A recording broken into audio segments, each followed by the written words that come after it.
And let's start with Shannon McGauley from the Texas Minutemen Project. Shannon's the president. Yeah, Shannon! First of all, I want to thank everybody for coming here. How many are Minutemen? How many are Minutemen? I want to thank all of you for everything you've done. Okay. What does it mean to be an American? To me, it means that you don't quit. That you fight for the rule of law, and you do whatever it takes. And every one of you have done what it takes. Okay. And we got to keep doing it until we win. HR 4437. We've got to get it passed into law. Amen. There's no other option. Amen. It's that or nothing. Okay. Then they're going to turn around and talk about a guest worker program. We don't need a guest worker program. We need to revise the one that they have on the books. Number one, eliminate the qualification for the 14th Amendment. Let's do away with it. If you're a guest worker and you're here to work, then come over here and work and unpack your bags and get out. I'll tell you what's going to happen.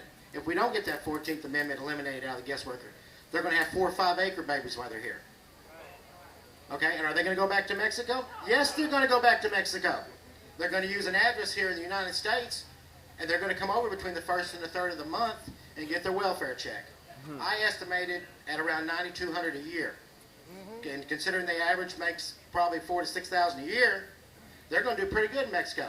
So what does that tell you? They're going to milk us for the next 20 years after they leave. I propose setting up a welfare task force that would actually check everybody that's drawing welfare, go to their address and see if they live there. And here's the good thing about it. You don't have to look for them. Just park in front of the post office between the 1st and 3rd of the month. They'll show up to you. And in Texas, we call that getting her done. Okay? I sit there in the El Paso sector and watch them with Chihuahua plates come right to the post office between the 1st and the 3rd, run down to the local store, cash the check, and head back.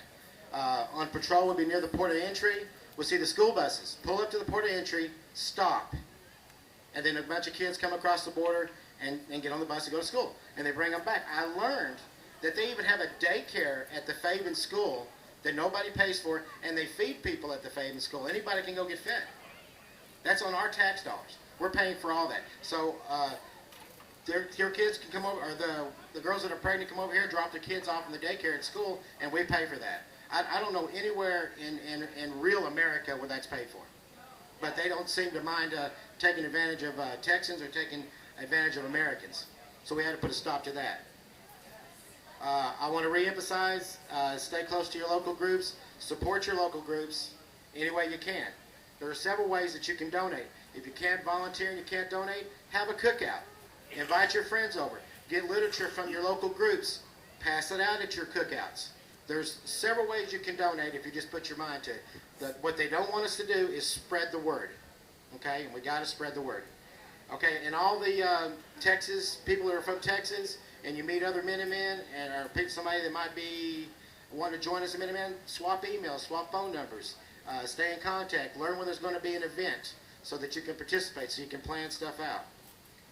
Okay, and that's about all I have to say. Anyway, I thank everybody for coming, and hopefully we'll see you in a couple of months when we do another rally.